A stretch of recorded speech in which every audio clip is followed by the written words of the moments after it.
Are you live? All right. Good morning. Good morning. Gee, it's great to start your day with coffee with Karma today. So, good morning. It is Fun Friday. So, we're going back to the future and we're going to learn some timeless techniques to up your book marketing game, all inspired by the film Back to the Future. Which I think is celebrating, what, 45 years now? Oh my gosh. Seems like yesterday it came out. Gosh, I'm old as dirt. Anyway, we're gonna go back to the future when I was young. That's what it is. So, tip number 1, create evergreen content. This is a tried and true technique where you create content that has legs, that can stand the test of time, that is not gonna go old fast.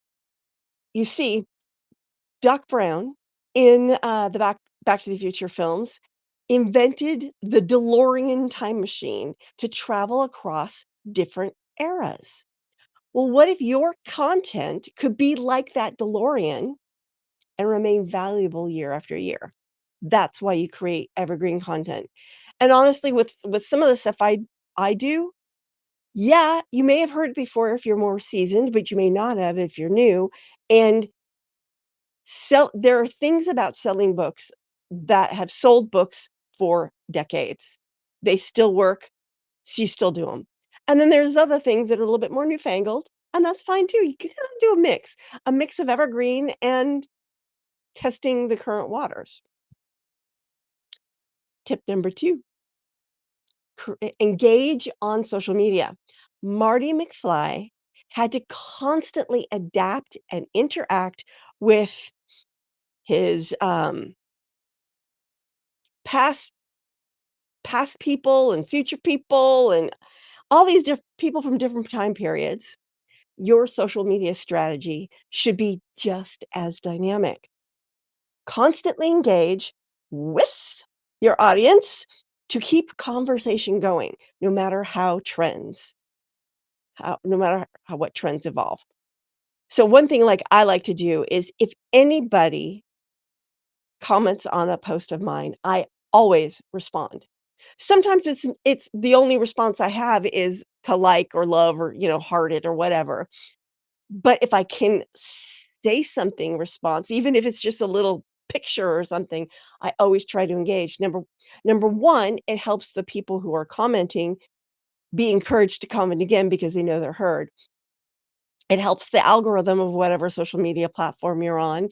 And sometimes it can spark a conversation that may lead to something else, could lead to a joint venture, could lead to a sale, it could who knows what it'll lead to. As long as your intention is to learn about that person and engage and have a conversation, you're good.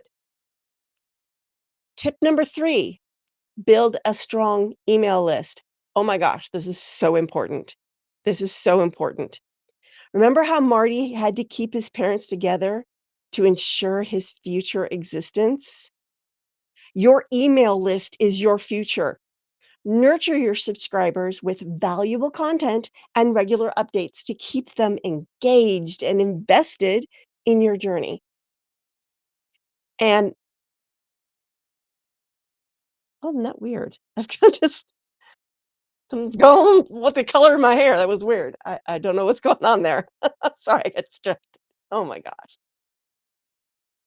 Anyway, a strong email list is your future because the people who join your email list are more likely to be the people who will buy your stuff. People on social media who are not on your email list may buy your stuff, but they're less likely to even know that you have stuff to buy.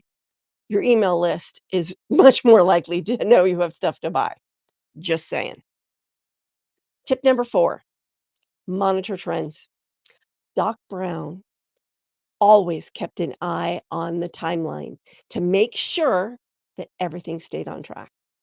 Well, you need to keep an eye on your metrics so that everything stays on track. And by the way, there was an episode I did the beginning of the month all about the metrics you should be measuring as an author. If you'd like that, drop metrics into the comments and I will send you a link to that episode. But basically, you need to stay on top of industry trends, you need to stay on top of what's going on with your email list, with your social media, so that you can tweak what's not working or stop it altogether and do more of what is working. Tip number 5, encourage reviews and testimonials. Oh my gosh, these are so important. Earlier this week, I announced a review I got for my book. That is so golden. It's so golden, and if you have purchased a copy of Serve Up Your Book, please, please, for the love of all, the love of all of everything, please leave an honest review. Those reviews help sell more books, sometimes even the bad ones. Anyway, at the end of the film, Marty's actions result in a more positive future for his family. Encourage your readers to leave reviews and testimonials to build your book's credibility over time. Just as Marty's actions had long-lasting effects, positive feedback will enhance your book's reputation over time. So there you go. 5 timeless book marketing tips inspired by the film Back to the Future. Let's all hop in our DeLoreans and head on back. I will see you on Monday. This is Carma Spence saying